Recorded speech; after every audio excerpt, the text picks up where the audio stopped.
Саламатсыздарбы, урматтуу телекөрүүчүлөр, түз эфирде ачык айкын программасы. Берүүнү мен Исмат Ибрагим Албарам. Бүгүнкү чыгарылышта биз санаага салган жаңы салык кодекси деген теманын тегерегинде кеңири талкуу кылабыз. Бизде конокто экономика министрлигинин салык саясаты башкармалыгынын башчысы Кубанычбек Ысабеков, ошондой эле Курулуш союзунун төрагасы Аскарбек Молдобаев, ошондой эле эл аралык ишкерлер кеңешинин төрагасынын орун басары Жанабыл Давлетбаев. Урматтуу коноктор, чоң рахмат, убактыңыздарды бөлүп эфирибизге келип бергениңиздер үчүн алдын ала ыраазычылык билдирем. Ошол салык кодекси, жаңы салык кодекси бул бир айдан ашыгыраак убакыттан бери талкууга алынып келатат. Кече күнү дагы жогорку кеңеште ошол бизнес коомчулуктун бир катар өкүлдөрү менен экономика министрлиги чоң талкуу уюштурду. Негизи бул жаңы салык кодексине ачыктама, түшүндүрмө берерден мурун ошол жаңы салык кодекси деген эмне, мурункусунан эмне менен айырмаланат, эмне өзгөрдү деген нерсеге тактоо киргизип алсак, Кубанычбек мырза, сөз сизде. Чоң рахмат. Биринчиден, албетте ушул суроо жаралат. Эмнеге азыркы учурда ошол салык кодексинин жаңы редакциясы иштелип чыкты деп. Мен айтып кетейин, азыркы иштеп жаткан салык кодекси 2008-жылы кабыл алынган. Жана ошол убакыттан бери 130 мыйзамдан ашык кабыл алынып, өзгөртүү киргизилген. Ошондуктан жана ошол 10 жылдын ичинде канча бир карама каршылыктар бар болуп, ошонун баардыгын оңдоп чыгалы деген чечим кабыл алынган. Жана албетте биздин президент Садыр Нуркожоевичтун 5-майда Кыргызстан элине кайрылуусунда дагы ошол тапшырма берилген. Жогорку кеңештин кароосуна салык кодексинин жаңы редакциясы иштелип чыксын деп. Жана ошол чечимди дагы бизнес дагы буга чейин дагы айтып колдоп жүргөн. Ошол салык кодексинин жаңы редакциясы иштелип чыксын, жана ошол канча карама каршылык, канча бир жакшы ошол бизнеске мындай ишмердүүлүгүнө колдогон салык кодекси болсун деп. Анан мен мүмкүнчүлүгү менен колдоп, бир 2-3 жакшы мындай чоң жакшы нормаларды айтып кетейин. Биринчиден, ошол салык кодексинин жаңы редакциясында биз эки негизги мындай багыт, мындай салыктын режими болот деп атабыз. Биринчиден, бул жалпы режими. Азыркы учурда жалпы режим иштеп жатат, бирок ал жерде азыркы учурда жалпы режимде бир нече мындай шарттары бар да.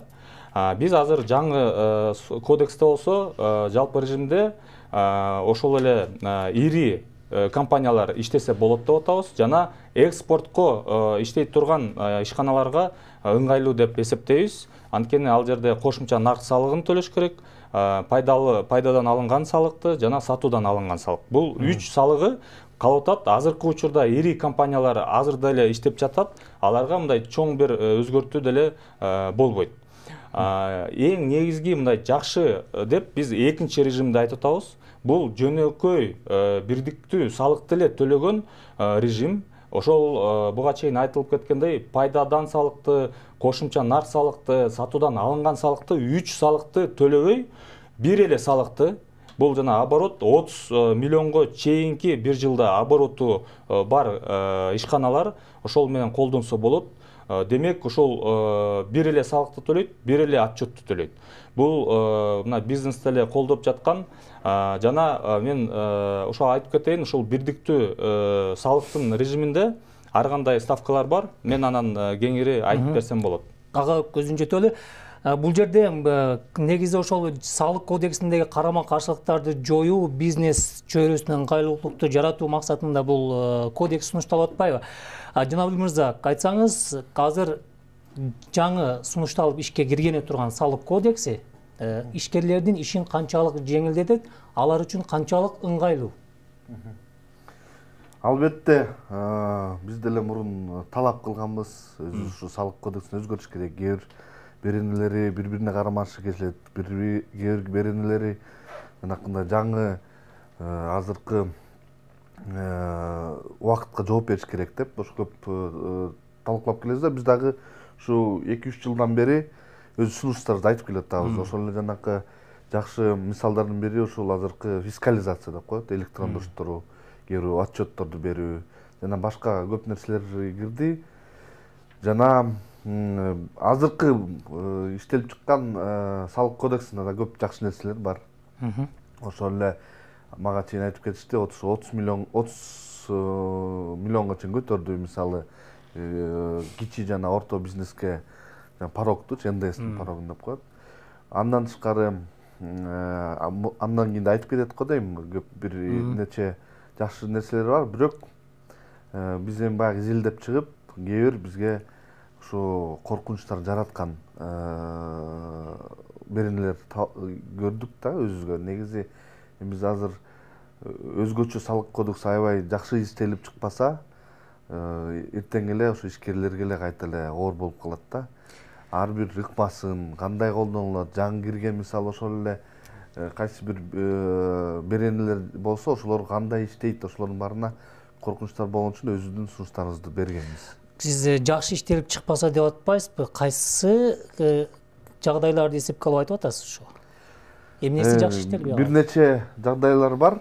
Негизги анын баарын да изилдеп чыгыш керек.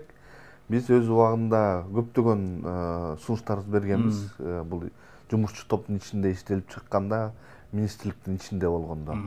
Көп жарымысын кабыл алышты, министерство биз менен чогуу иштешип, кээ бир маселелер кабыл алган жок.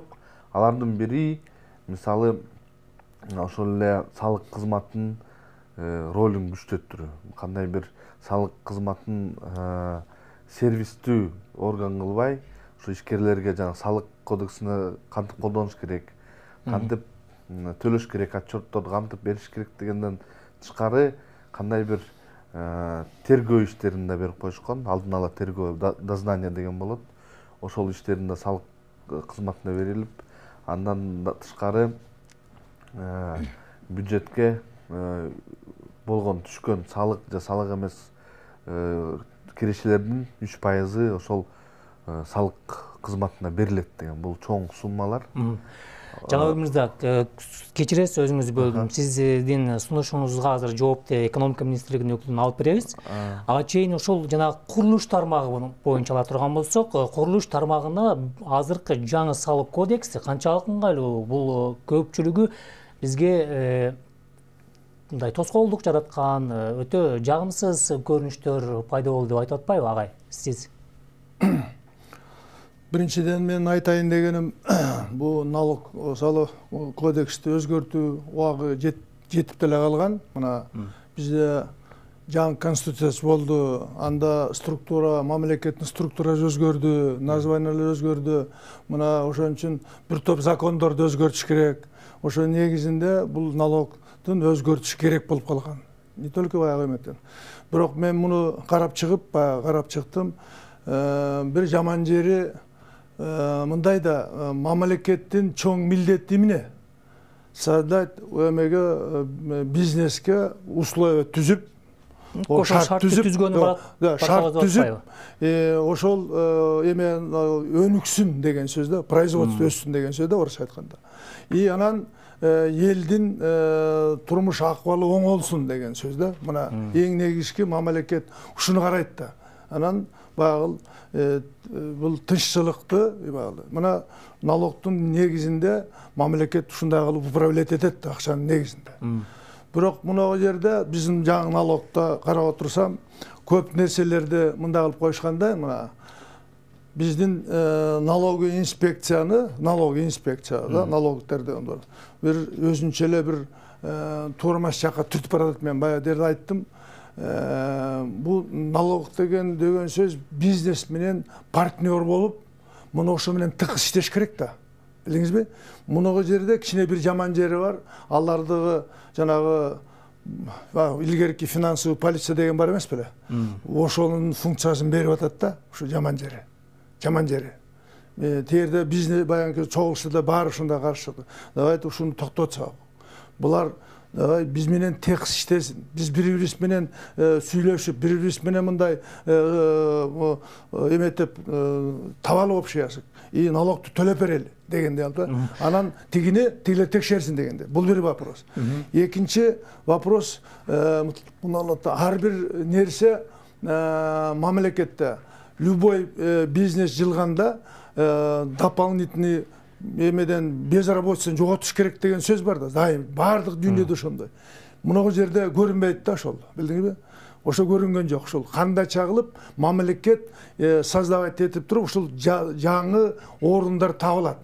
Мына бу айтып калбады, жанагы 30 миллиондон ашканда, айттың, ошондой мурун 8 миллион болуш керек эле. Мына көбүнчө мына жумуш орунду кимдер берет? Жанагы малый бизнес деп коет го, ушу берет да. Алардын жанагы мурун 8 миллиондон ашкандан кийин только жанагы единый ага чейин единый налог менен төлөп койчу берет жана. Энде стигин баарын кошуп турат. Азыр 30 миллионго деп атат да, көбөйтүп атат.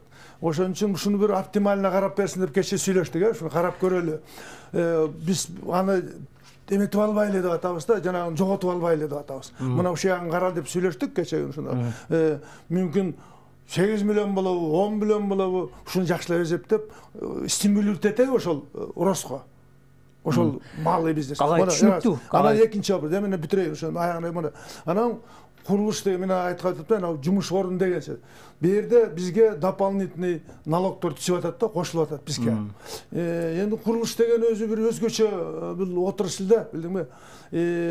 Мына ушул жерде жумуш орунду тапса болот. Мына биз эсептеп чыктык, эгерде бир киши курулушта иштесе, дополнительно 12 кишиге жумуш таап берет экен. Билдиңизби? Мына эгерде бул жанагы боюнча калып калса, кыйын болуп калат деп атам да. Түшүнүктүү, азыр жок алабыз. Бул жерде Кубанычбек мырза, биринчи суроо ошол салык кызматы укук коргоо органдарынын кандайдыр бир функциясын алып, ошого мындай ошол функциясын алып атат деп атат. Экинчиси жанагы 8 миллиондон 30 миңге көтөрүү жагын.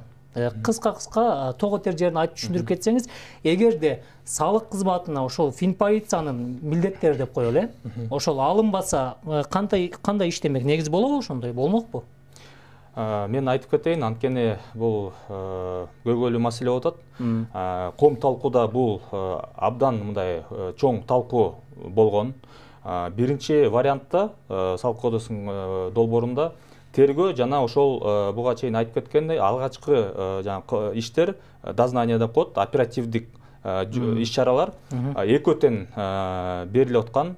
Бирок ошол ком талкууда талкуулап, биз ошол бизнеске дагы мындай ошо бир жерин эске алып, тергөө функцияларын алым салды. Азыркы учурда башкы прокуратурада толук ошол тергөө функциялары болот деп чечилди. Бирок ошол оперативдик дознание деген функцияларды буга чейин туура айтылып кетти. Финансовый полиция деген мурун бар болчу, ал жоюлгандан кийин ошол функцияны бирөөгө бериш керек деген азыркы учурда маселе бар. Анткени ар бир өлкөдө ошол экономикалык салык болобу мыйзамдарын бузуу, укуктарын бузуу боюнча иш-чараларды мамлекеттик бир орган жүргүзүш керек. Ошондуктан же салык кызматы болобу, же мисалы башкалар айтып атат, ички иштер министрлиги болобу, бирок бир мамлекеттик органга бериш керек. Бул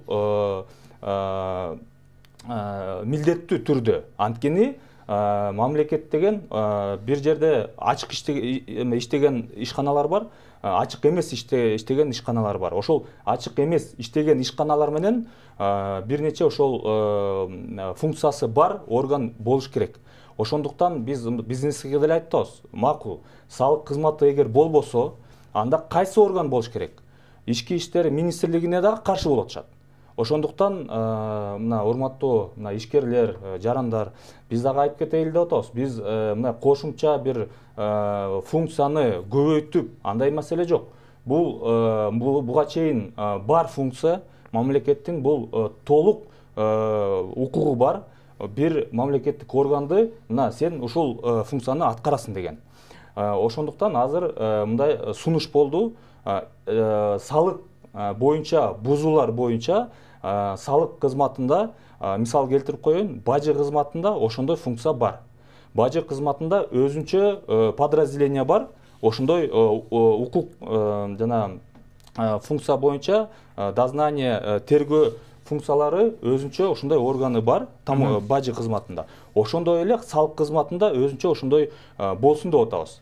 Биринчи маселенин жообу. Анан дагы бир айтып кетейин, азыркы учурда көмүскө экономика деген чоң маселе бар. Бул дүйнө жүзүндө ошол эле өнүккөн өлкөлөрдө деле бар, бирок ошол пайызы айырмаланат. Бизде болсо расмий маалымат боюнча бул 23-24% болсо, ички дүн продуктунуку, мындай башка көз карандыс эксперттердин айтымында бул 40-50-ге баратат. Ошондуктан ошол 40-50% көмүскөдө болгон ишкерлерди албетте мамлекет деген бир нече иш-чара кылыш керек, ошол ачыкка чыгарыш керек. Бул деген ачык иштеген ишкерлерге да керек.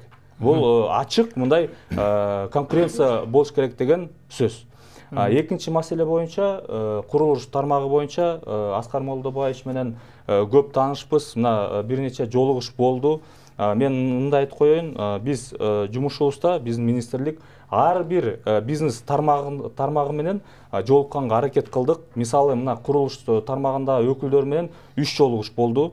Акыркы жолугушта дагы 2 ноябрда биз сүйлөшкөнбүз. Ошол дагы бир ошо эсепти расчетторду бергиле, ошондо дагы бир карап чыгалы деп.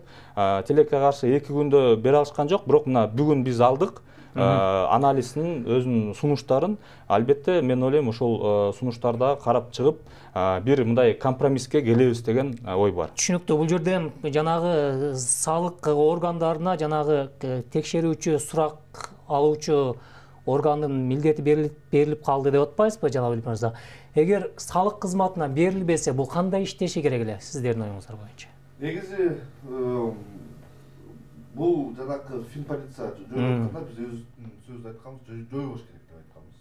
Атайын ушундай негизги специализированный кандай тергөө органы керек деп. Мисалы, туура айтып кетти, МВД да көп түшүнбөйт, мисалы, салык төлөнбөгөн деп ор болот ишкерлерге, ошолор менен иштешкенге. Бул бир жерде бул салык кызматына эмне үчүн берилгенине каршы болгонубуз коркунуч. Бул бир күн ал салык алуучу, салыкты баягы өндүрүү органы катары келет дагы, эртеси эле уже тергөөчү катары келип калышы мүмкүн. Бул бизде баарыбыз эле ишкерибиз көп угабыз, кандай бир коррупциялык жаман кандай укук бузууларга алып келиши мүмкүн, же кандай бир басымдарга алып келиши мүмкүн. Ошон үчүн биз сунушубуз салык өндүрүү органы менен салыктын салык төлөбөгөндүн үстүнөн кылмыш ишин козгогон эки башка орган болуш керек. Эми ушул жерде дагы бир тактоочу суроо. Макул, финансылык полиция өзүнчө болсун дейлик. Салык кызматы өзүнчө иштесин дейлик. Окшогон бир кызмат түзүлсүн дейлик. Ал жерде деле жанагындай арам ойлуу адамдар ошол системаны башка органда деле жасай берет. Салыкта болсо дагы жасайт, башка органдарда болсо жасайт. Кечирип коюш. Мындайда совсем башка да, мындайда. Финансовый полиция кайсы кагаз менен иштейт?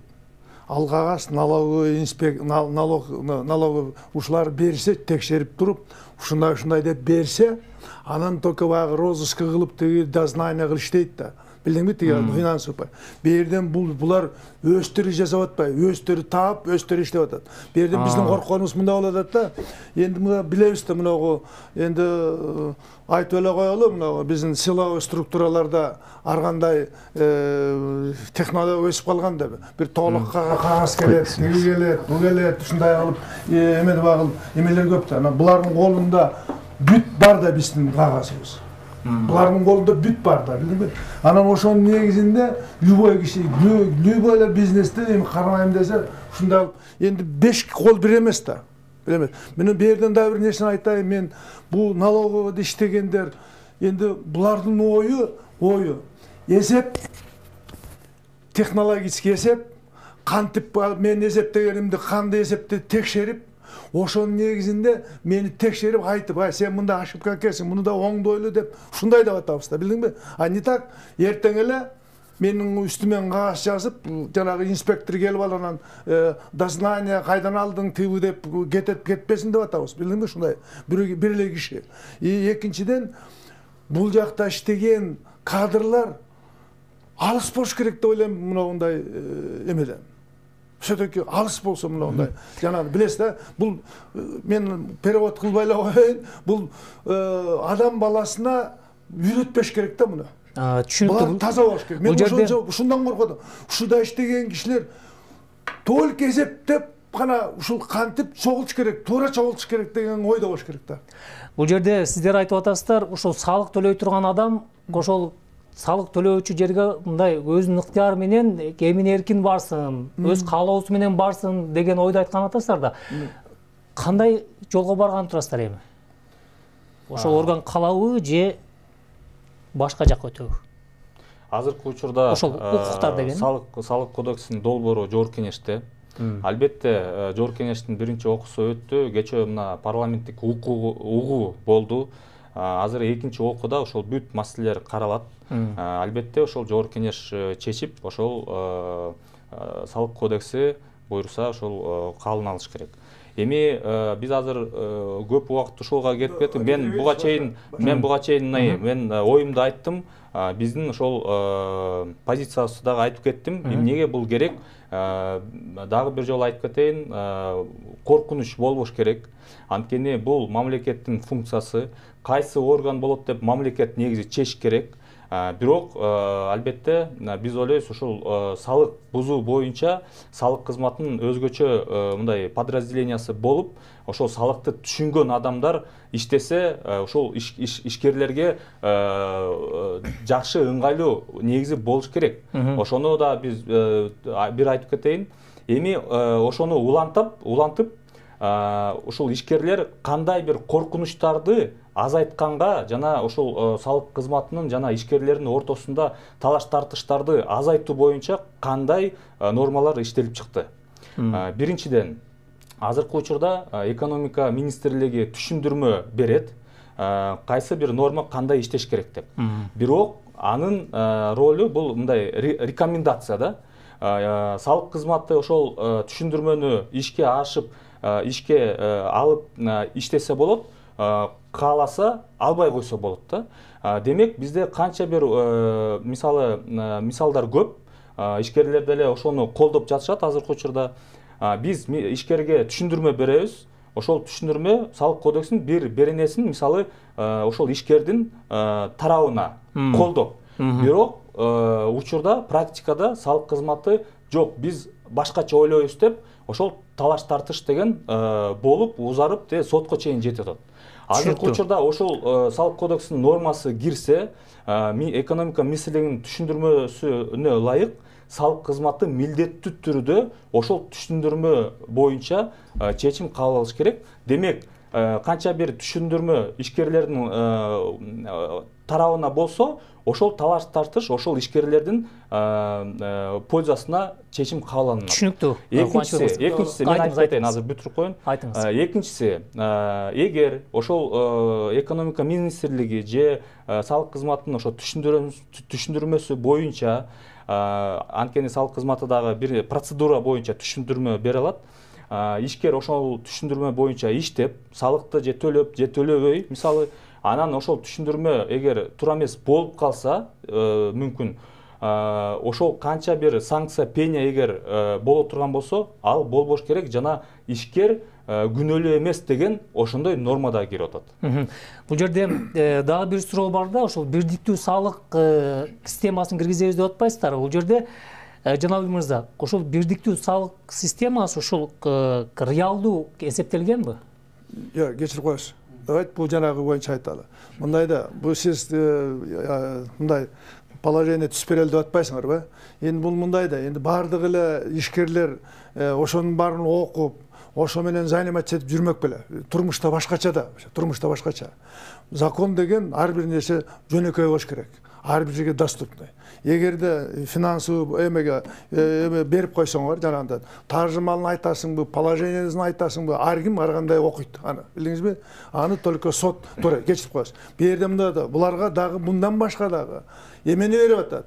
чтобы биздин счетубуздун ачылышын, жабылышын, информация акчам бар, акчам жокту сот эле информация берди, банкка жиберип койду. Это туура эмес. Мына ошон үчүн налоговиктерге көп уголовный как бы расследование функция берип коюп атат. Билдиңизби? Түшүнүктүү агай. Мына кеп ошондо болот атат чатактын баары. Жооп берип коюңузчу, Кубанычбек мырза. Мына ар бир ишкерди онлайн түрдө күзөткөнгө мүмкүнчүлүк берет деп атпайбы? Ал ишкердин укуктарын чектебейби бул? Мен азыр айтып кеткен эсеп боюнча болуш керек. Банктын жана эсеби боюнча айтылды, туурабы? Ошол боюнча айтып кетейин, анткени ал дагы көп маселени жаратты. Банк тармактары, банк тармагы менен дагы көп жолугуш болду негизи.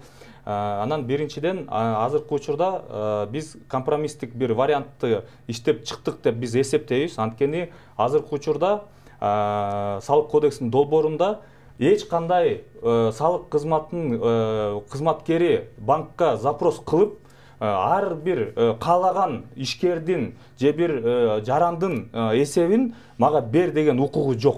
Мен ошону айтып коеюн. Азыркы учурда долбоордо текшерилип жаткан, расмий түрдө текшерилип жаткан ишкердин эсеби боюнча салык кызматы банкка кайрылып, ошонун маалыматын сураш мүмкүн. Демек, азыркы учурда ошол 100%-тын ишкерлердин жылына 2-3 эле пайызы текшерилет. Дагы бир айтып кетейин. Банк болсо ошол ишкердин негизи ошол ишкер текшерилип жатабы деп ошол түндүк боюнча жана система бар да. Ошону предписаниясында карап чыгып, эгер чын эле расмий түрдө предписаниясы бар текшерүү болуп аткан болсо, ошондо эле бериш мүмкүн. Эгер предписаниясы жок, ишкер текшерилбей жөн эле салык кызматынын кызматкери бирине мындай жаман ой менен ошондой запрос кылса, ошол банк деген ошол запроско жок, отказ деп берүү толук мүмкүнчүлүгү бар. Түшүнүктүү. Бул жерде кечирип коюңуз. Мен бир суроого жооп албайчы агай кетсеңиз. Мына берде жазылып турбайбы конкретно. Целик взаимодействия органов налоговой службы банка обязан написано предоставить информацию, двоеточие, пункта, о открытии или закрытии счетов налогоплательщика на основании запроса органа налоговой службы в течение 3 рабочих дней. Барбы жок деп эле, раз. Экинчи, операция проводимых счетов, проверяемый неоплат, также информация в текущем состоянии его. Түшүнүктүү. Сот түзүлөт, давай дейбедим. Маселе түшүнүктүү агай. Жана өзү айтып кетсеңиз, эки жактын талашына себеп болгон ушул банк системасынын жана коопсуздугу боюнчачы, чындыгында эле кооптуулук жаратып атабы бул жерде? Азыр бул жерде айтып кеткен мындай. Азыркы учурда, азыркы салык иштеп жаткан салык кодекс боюнча ачылган, жабылган учурда салык кызматкери сотсуз эле салык кызматкерлери ошол маалыматты ала алат. Бирок бир гана жанакындай операциялар болгондо соттун чечими керек деген азыркы берене бар. Ошол экинчи баягы операцияларга соттун чечимсиз бир гана ошол кызматкерлердин, салык кызматкеринин чечими менен талап кылынат деген берене кирип атат. Ошого коркунучтан айткан нерсе болчу. Түшүнүктүү. Бул жерде дагы бир суроо, бул жана кичи бизнесте анан ири бизнеске да тиешелүү, бул патент маселеси. Мисалы, мен айына 2700 сомго патент алам. Акча көп тапсам деле алам, аз тапсам деле алам. Бул салык системасында патент режими кандай болду? Абдан туура маселени көтөрүп атасыз. Анткени ошол салык кодексинин долбоорунда биз башкы принциптердин бири бул эсепке чыгуу, эсеп кылуу жана ошол канча киреше болсо, ошол кирешеден салык төлөш керек деген принциптерди биз киргизип атабыз. Ошол үчүн азыркы учурда ошол милдеттүү түрдө патент алгандар, анын түрлөрү 10 түрү бар. Жана салык контракт дегенди биз жоюп атабыз. Эмнеге? Сиз туура айтып кеттиңиз. Азыркы учурда мисалы милдеттүү патент бир фиксация болгон ставка, ошондуктан кирешеси кандай болсо, мисалы абдан көп болобу, аз болобу, ал баардыгы бир ставканы төлөйт. Биз ошол патенттерди жоюп, жанакы ыктыярдуу патент эмес. Азыр баардыгы ойлоп калбасын. Көбүнчө ишкерлер, мисалы соода, кыскараак айтсаңыз. Алар деген ыктыярдуу патент. Азыр ыктыярдуу патентти тийген жоксуз. Милдеттүү түрдө онун патенттин түрүн жоюп атабыз. Демек, ошол канча киреш болсо, ошончо төлөш керек деген эле принцип. Ошончо салык төлөйт. Киреш алганганча салык төлөйт. Чоң рахмат, урматтуу телекөрүүчүлөр, сиздер түз эфирде Ачык айкын программасын көрдүңүздөр. Бүгүн биз санага салган жаңы салык кодекси темасын кеңири талкууга алдык. Бизде конокто экономика министрлигинин салык саясаты башкармагынын башчысы Кубанычбек Ысабеков, ошондой эле Курулуш союзунун төрагасы Аскарбек Молдобаев, эл аралык ишкерлер кеңешинин төрагасынын орун басары Жанабыл Дагыетбаев болду. Урматтуу коноктор, чоң рахмат сиздерге. Ишиңиздерге ийгилик, жакшы жетип алыңыздар. Берүүнү мен Исмат Ибрагим алып бардым. Саламатта туруңуздар.